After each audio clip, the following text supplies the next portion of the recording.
Bismillahirrahmanirrahim. Assalamualaikum warahmatullahi wabarakatuh. Alhamdulillahi rabbil alamin. Wa bihi nasta'in ala umuri dunya waddin. Asyhadu an la ilaha illallah zul quwwatil matin. Wa ashhadu anna sayyidana Muhammadan abduhu wa rasuluhu al-mab'us rahmatan lil alamin. Allahumma salli ala sayyidina Muhammad wa ala ali sayyidina Muhammad wa sallim tasliman katsira. Amma ba'du fa ya ibadallah, usikum wa nafsi bitaqwallah. Faqad fazal muttaqun. Innal muttaqina humul muflihun. Wa qala Allah ta'ala fil Qur'anil Karim, a'udzu billahi minasy syaithanir rajim. Bismillahirrahmanirrahim. Fa'alhamaha fujuraha wa taqwaha. Qad aflaha man zakkaha wa qad khaba man dassaha. Shadaqallahul azim.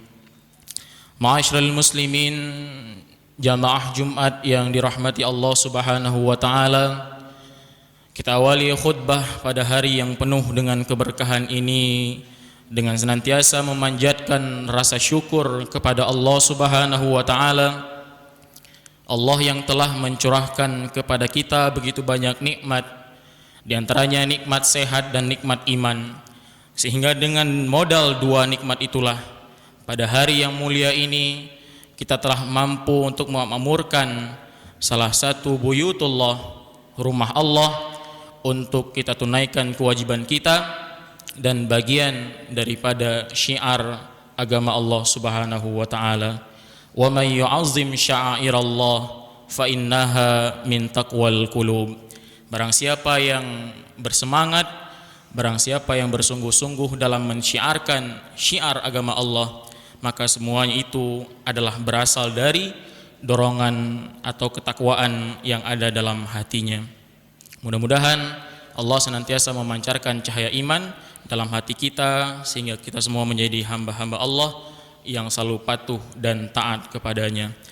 Salawat serta salam mari sama-sama kita sampaikan kepada Nabi besar Muhammad sallallahu alaihi wasallam yang kepadanya Allah telah membahani dengan bahan berupa Al-Qur'an untuk disampaikan kepada seluruh umat manusia agar menjadi pelajaran dan petunjuk dalam menjalani kehidupan di alam dunia.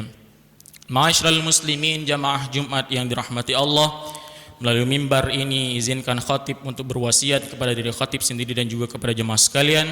Mari kita semua mempersiapkan bekal untuk kehidupan yang abadi nanti, yaitu di akhirat kelak. Dan Al-Quran memberitakan bahwa sebaik-baik bekal itu adalah bekal takwa. Wa tazawwadu fa inna khairaz zadi taqwa wattaquni ya ulil albab. Wahai sekalian manusia, Allah menyeru kepada kita, Allah berpesan kepada kita untuk mempersiapkan bekal yang terbaik. Dan bekal yang terbaik itu tidak lain adalah takwa, maka bertakwalah kita semua, wahai orang-orang yang masih cerdas akalnya. Hadirin jamaah Jumat yang dimuliakan Allah Subhanahu wa taala, di antara banyak ayat-ayat Al-Qur'an, di antara begitu banyak firman Allah yang ada di dalam Al-Qur'an, satu yang menjadi tujuan diturunkan Al-Qur'an adalah agar membuat manusia sebagai umat yang menerima Al-Qur'an ini sebagai hamba-hamba Allah yang cenderung atau yang condong untuk berbuat baik. Dalam arti kata lain, Al-Quran yang telah diturunkan oleh Allah kepada Nabi kita yang mulia ingin membentuk kita sebagai manusia-manusia yang cinta, yang suka untuk berbuat kebaikan. Dan semua itu telah didukung oleh potensi yang diberikan oleh Allah untuk setiap anak manusia. Sebagaimana ayat yang telah tadi khatib bacakan di awal, fa'alhamaha fujuraha wa taqwaha, bahwa sungguh kata Allah, kami telah mengilhamkan pada setiap diri manusia itu dua potensi. Yang pertama, potensi dia berbuat buruk, dan yang kedua adalah potensi untuk dia berbuat baik atau dia taat dan takwa kepada Allah Subhanahu wa taala. Dan dalam hal ini, potensi untuk seorang manusia itu berbuat baik itu jauh lebih besar ketimbang potensi bagi dia untuk bermaksiat atau tidak patuh kepada Allah Subhanahu wa taala. Banyak sekali ayat-ayat Al-Qur'an yang menyebut bahwa dominansi perbuatan baik itu lebih mudah untuk dilakukan oleh manusia ketimbang dorongan bagi dia untuk melakukan perbuatan yang tidak baik. Quran surat Thaha ayat 121 memberitakan tentang kisah Adam. Wa 'asa Adamu rabbahu faghawa, dan sungguh Adam telah durhaka kepada Tuhannya. Tetapi redaksi ayat ini bukanlah untuk menunjukkan atau untuk menerangkan kepada kita bahwa Adam adalah Nabiullah yang durhaka, tetapi redaksi ini menerangkan kepada kita bahwa sebelum digoda oleh iblis laknatillah, Adam alaihissalam adalah seorang nabi yang sangat patuh dan taat kepada Allah Subhanahu wa taala. Dia tidak melakukan perbuatan jahat, dia tidak melakukan perbuatan yang buruk, tetapi kemudian datang godaan dari iblis yang membuat dia berpaling dan melanggar apa yang telah ditetapkan oleh Allah Subhanahu wa taala.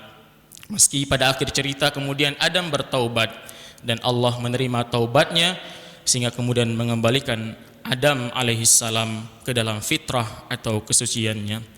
Rasulullah sallallahu alaihi wasallam juga dalam hadisnya memberikan kabar kepada kita semua bahwa kana mauludun yuladu alal fitrah fa abawahu yunassiranihi au yuhaddiyanihi au yumajjisanihi, bahwa setiap anak yang dilahirkan dari rahim ibunya itu mereka dilahirkan dalam keadaan fitrah. Fitrah yang dimaksud adalah punya kecenderungan, punya potensi untuk berbuat kebaikan, tapi kemudian orang tuanya lah, cara didik dari orang tuanya lah itu, dan pengaruh lingkungan sekitar yang kemudian membentuk anak tersebut, apakah dia menjadi hamba-hamba Allah yang soleh atau menjadi hamba-hamba Allah yang toleh. Lagi-lagi Al-Quran dan hadis Rasulullah SAW menguatkan bahwa sebenarnya manusia ini lebih tertarik untuk berbuat kebaikan, manusia ini lebih cinta untuk berbuat yang baik, manusia ini lebih gemar untuk mencintai hal-hal yang positif ketimbang dia bermaksiat kepada Allah Subhanahu wa taala. Meskipun kemudian banyak godaan yang datang, meskipun kemudian memang telah disediakan jalan-jalan keburukan, tetapi dengan potensi kebaikan yang telah ditanamkan oleh Allah Subhanahu wa taala tentu akan membuat manusia atau kita semua lebih mudah dalam melakukan yang namanya kebaikan. Hadirin jamaah Jumat yang dirahmati Allah Subhanahu wa taala. Lalu apa itu kebaikan?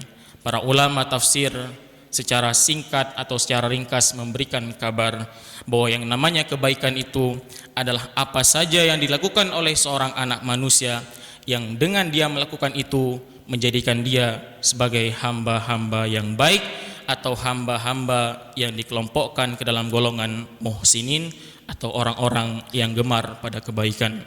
Tetapi kiranya pengertian yang seperti ini sangatlah ringkas, maka mari kita mencoba melihat bagaimana Rasulullah Muhammad SAW memberikan pengertian kepada salah seorang sahabatnya, Wabisyah bin Ma'bad, ketika yang bersangkutan datang kepada Rasulullah SAW untuk bertanya apa itu kebaikan. Ketika dia telah sampai di hadapan Rasulullah, Rasulullah membuka pembicaraan dengan bertanya, wahai Ma'bad, wahai Wabisyah, apakah engkau datang kepadaku untuk bertanya apa itu kebaikan? Qultu na'am. Wabisyah menjawab, benar ya Rasulullah, aku ingin tahu apa itu kebaikan. Maka kemudian Rasulullah menjawab, istafti qalbak, kamu bertanyalah pada hatimu, karena sesungguhnya kebaikan itu adalah sesuatu yang ketika kamu melakukan, maka hati dan jiwamu akan merasa tentram. Mendengar jawaban yang diberikan oleh Rasulullah SAW, Wabisyah bin Ma'bad sangat mudah untuk mengerti bahwa indikator atau tolak ukur daripada sebuah perbuatan baik itu adalah bagaimana keadaan atau kondisi hati kita ketika kita melakukannya. Jika hati kita aman, jika hati kita merasa senang dan tentram, maka di saat itulah kita telah dalam posisi yang baik dalam melakukan amal yang benar, dan begitupun juga dengan sebaliknya. Hadirin jamaah Jumat yang dirahmati Allah Subhanahu wa taala, lalu ada sebuah contoh tentang bagaimana sebenarnya kebaikan ini cukup punya nilai arti dan tidaklah bersifat normatif. Di dalam surat Al-Baqarah ayat 224, Allah menceritakan tentang kisah Abu Bakar yang bersama dengan pembantunya yaitu Mistah. Mistah ini adalah pembantu yang telah lama dipekerjakan oleh Abu Bakar untuk membantu keberlangsungan rumah tangga Abu Bakar. Tapi pada sewaktu-waktu Mistah ini dia melanggar atau dia berkhianat kepada Abu Bakar, manakala terjadi peristiwa yang sangat menghebohkan pada saat itu ketika putri Abu Bakar yaitu Aisyah yang merupakan istri Rasulullah dituduh berselingkuh dengan Safwan, sahabat Nabi yang lain. Maka pada saat itu Mistah yang menjadi pembantu Abu Bakar termasuk ke dalam hamba atau orang-orang yang menyebarkan berita bohong. Dia mengabarkan kepada orang-orang pada saat itu bahwa Aisyah telah benar berselingkuh dengan Safwan. Maka Abu Bakar sangat marah. Kemudian Abu Bakar bersumpah bahwa aku tidak akan pernah lagi berbuat baik kepadamu dan aku tidak akan pernah lagi mempekerjakanmu. Tetapi kemudian Allah Subhanahu wa taala melalui wahyu yang diturunkan kepada Nabi Muhammad memberikan pengertian dan penjabaran kepada Abu Bakar, wala taj'alullaha urdatan liaymanikum an tabarru wa tattaqu wa tuslihu bainan nas. Janganlah kamu bersumpah yang dengan sumpah itu menggagalkan kebaikan-kebaikan yang telah kamu perbuat. Janganlah kamu bersumpah yang dengan sumpah itu kamu membatalkan segala nilai-nilai kebaikan yang telah pernah kamu tanam. Dan janganlah sumpah-sumpahmu itu menghalangimu untuk senantiasa berbuat baik dan berperilaku ramah terhadap sesama manusia. Wallahu sami'un alim. Sungguh Allah maha mendengar lagi maha mengetahui apa saja tindak dan tanduk kelakuan manusia. Sidang jamaah yang berbahagia, ayat ini menjabarkan kepada kita bahwa kebaikan adalah suatu hal yang tidak bersifat normatif. Kalau dalam ukuran tolak ukur kita bahwa terkadang kita berbuat baik maka kita menginginkan balasan berupa kebaikan, tetapi melalui kisah Abu Bakar dan Mistah, ketika Mistah berkhianat ikut menyebarkan berita bohong, Allah menuntun Abu Bakar melalui Rasulullah SAW bahwa jangan kamu bersumpah untuk kemudian kamu tidak lagi ingin berbuat baik kepadanya, karena sejatinya sumpah bukanlah untuk hal yang demikian. Sumpah bukanlah untuk membuatmu enggan untuk berbuat baik kepada sesama. Kebaikan lagi-lagi menjadi sebuah hal yang penting untuk kemudian dibiasakan oleh setiap kita, karena dengan kebaikan itulah rahmat Allah akan lebih mudah datang kepada kita. Inna rahmatallahi qaribum minal muhsinin.